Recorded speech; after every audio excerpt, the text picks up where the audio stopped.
ഇത് നകുലന്റെ വെറും വാക്കല്ല. എല്ലാം തീരുമാനിച്ചുറപ്പിച്ചിട്ട് തന്നെയാ ഞാൻ നിനക്ക് ഈ വാക്ക് തരുന്നത്.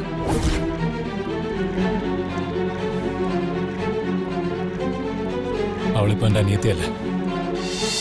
ഇന്ന് ഈ നിമിഷം വരെ അവൻ ആ മുറിവിട്ട് പുറത്തിറങ്ങിയിട്ടില്ല. അവനെ എന്ത് പറഞ്ഞാ ഞങ്ങൾ ആശ്വസിപ്പിക്കുക? അവന്റെ വിഷമം എങ്ങനെ ഞങ്ങൾ മാറ്റിയെടുക്കും? എല്ലാം കൊണ്ട് ഞങ്ങൾക്ക് ഭ്രാന്ത് പിടിച്ചിരിക്കുക. അതുകൊണ്ട് വെറുതെ ഒരു വർത്തമാനത്തിന് ഇടവരുത്താതെ വന്ന വഴിക്ക് പോകാൻ നോക്ക്. ഇറങ്ങാൻ. മുത്തശ്ശി, എനിക്ക് ഇന്ദ്രനെ കാണണം. ഞാൻ അവനെ കാണാതെ പോവില്ല. മര്യാദയ്ക്ക് പോകുന്ന നല്ലത്. ആരെയും കാണാൻ കൂട്ടാക്കാതെ മുറിക്കകത്ത് അടച്ചിരിക്കുന്ന ഇന്ദ്രനെ നീ കണ്ടാല് അവന്റെ സങ്കടവും വിഷമവും കൂടുകയുള്ളൂ. അത് കാണാൻ ഞങ്ങൾക്ക് വയ്യ. മുത്തശ്ശി, ഇന്ദ്രനെ ഫേസ് ചെയ്യാൻ എനിക്കും ബുദ്ധിമുട്ടുണ്ട്. പക്ഷെ എനിക്ക് അവനെ കണ്ടേ മതിയാവൂ. അവൻ വിളിച്ചിട്ടാ ഞാനിപ്പോ ഇങ്ങോട്ടേക്ക് വന്നത്. അവൻ നിന്നെ വിളിച്ചിരുന്നു? വിളിച്ചിരുന്നു.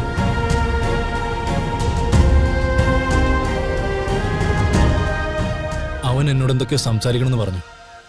അതുകൊണ്ടാ അവന്റെ കോള് വന്ന ഉടനെ ഞാൻ ഇങ്ങോട്ടേക്ക് വന്നത്. ഇതുവരെ അവൻ ഞങ്ങളോട് ആരോടും ഒരു വാക്കുപോലും മിണ്ടിയിട്ടില്ല. ജലപാനം കഴിച്ചിട്ടില്ല. അവന് നിന്നെ കാണണമെന്ന് പറഞ്ഞിട്ടുണ്ടെങ്കിൽ നിനക്ക് പോയി അവനെ കാണാം. വിശ്വം, ഈ ചതിയനെ വീട്ടിൽ കയറ്റണോ?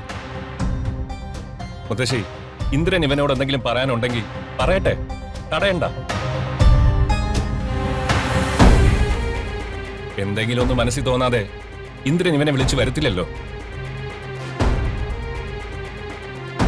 വാ.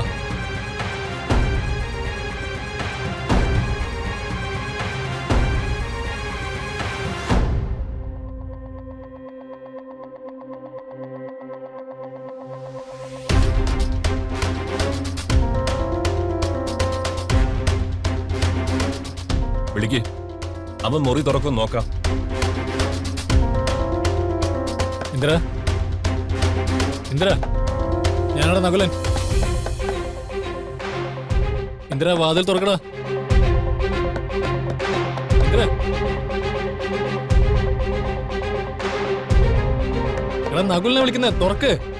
ഇന്ദ്ര, ഇന്ദ്ര, എടത് ഞാനാണ്, നകുലിനാണെന്ന്. നീ ഒന്ന് വാതിൽ തുറന്നേ. ഇന്ദ്ര, എടാ വാതിൽ തുറക്കാൻ. എടാ നീ കേൾക്കുന്നില്ലേ? ഇന്ദ്ര, തുറക്കാനാ പറഞ്ഞേ. എടാ തുറക്കാൻ. ഇന്ദ്ര, തുറക്കടാ. ഇന്നലെ മുതൽ ഇതാണ് അവസ്ഥ. ഞങ്ങൾ പലവട്ടം വാതിൽ മുട്ടി വിളിച്ചു. അവൻ തുറക്കാൻ തയ്യാറാവുന്നില്ല. അവന്റെ ഉദ്ദേശം എന്താണെന്ന് മനസ്സിലാവുന്നേയില്ല. ഇനി ഇതിനകത്ത് കിടന്ന് വല്ല കടുങ്കയും ചെയ്യുമോന്നാ ഞങ്ങളുടെ പേടി.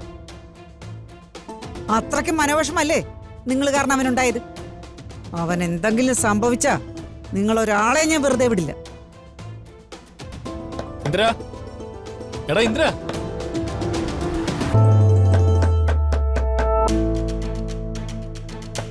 ഇന്ദ്ര,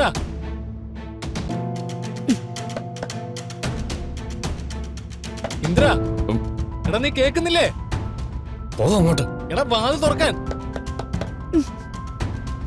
എടാ എത്ര നേരിട്ട് വിളിക്ക? എടാ ഞാനൊന്ന് പറയട്ടെ. ഇന്ദ്ര,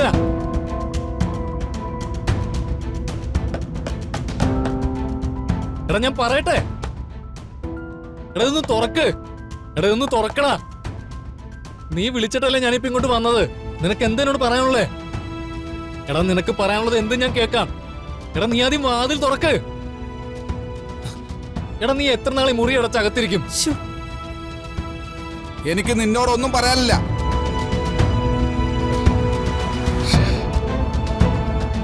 പറയണമെന്ന് തോന്നിയിരുന്നു. പക്ഷെ ഇനി പറഞ്ഞിട്ടെന്താ കാര്യം? നീ നിന്റെ വഴിക്ക് പോകാൻ നോക്കടാ. ഇല്ലടാ, ഞാൻ ഇവിടുന്ന് പോവില്ല. എന്റെ ഭഗവാനെ, നിന്നെ കാണാതെ ഞാൻ ഇവിടുന്ന് പോകുന്ന പ്രശ്നമില്ല. എടാ എനിക്ക് നിന്നോട് സംസാരിക്കണം. സംസാരിച്ചേ തീരൂ. എടാ എന്തിനും ഏതിനും ഞാൻ നിന്റെ കൂടെ ഉണ്ടല്ലോ. എടാ ഇന്ദ്ര, ഞാൻ ചില തീരുമാനങ്ങൾ എടുത്തിട്ടാ വന്നിരിക്കുന്നത്. അത് നീ കേൾക്കണം. നീ അത് കേട്ടേ പറ്റൂ.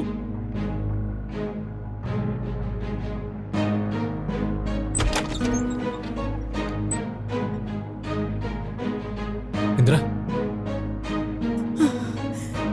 ഇന്ദ്ര മോനെ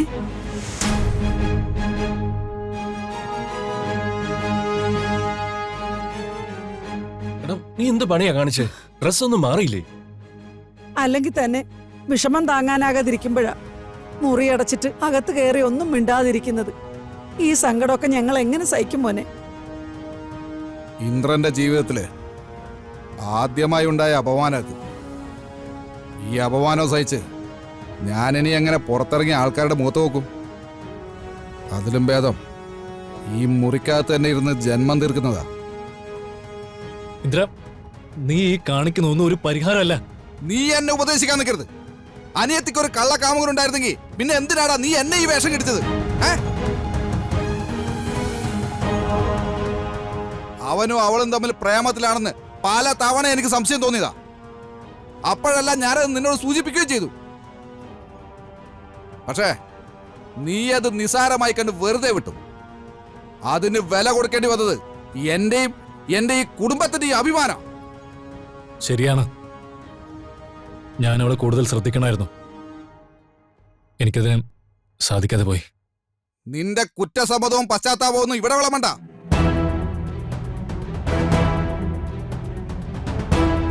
എടാ ഞാൻ പശ്ചാത്തപിക്കാൻ വന്നൊന്നുമല്ല. നിന്റെ മനസ്സെന്താണെന്ന് എനിക്കറിയാം. നിന്റെ മനസ്സിന് ശാന്തത കിട്ടണമെങ്കിൽ എന്ത് വേണമെന്നും എനിക്കറിയാം. എനിക്ക് വേണ്ടത് ഗിരിയുടെയും നിന്റെ അനിയത്തിയുടെയും ശവമാ. അതെ, അത് തന്നെയാ വേണ്ടത്. രണ്ടിനെയും വെട്ടിയെറിഞ്ഞ് കൊല്ലണം. കൊല്ലാടാ, കൊല്ലാൻ.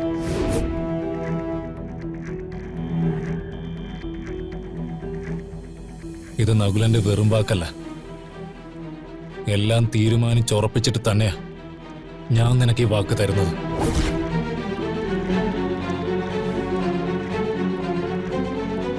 അവളിപ്പോ എന്റെ അനിയത്തിയല്ലേ, പടനിലത്ത് പത്മനാഭന്റെ മകളുമല്ല. പടനിലത്ത് കുടുംബമായിട്ടുള്ള അവളുടെ എല്ലാ ബന്ധവും ഞങ്ങൾ അറുത്ത് മുറിച്ച് കളഞ്ഞു. ഇന്ന് പടനിലത്ത് മുറ്റത്ത് വെച്ച് അച്ഛൻ അവൾക്ക് ഇരിക്കപ്പെട്ടും വെച്ചു. ആ ചടങ്ങ് കഴിഞ്ഞിട്ടാണ് ഞാൻ ഇപ്പൊ ഇങ്ങോട്ട് വന്നത്.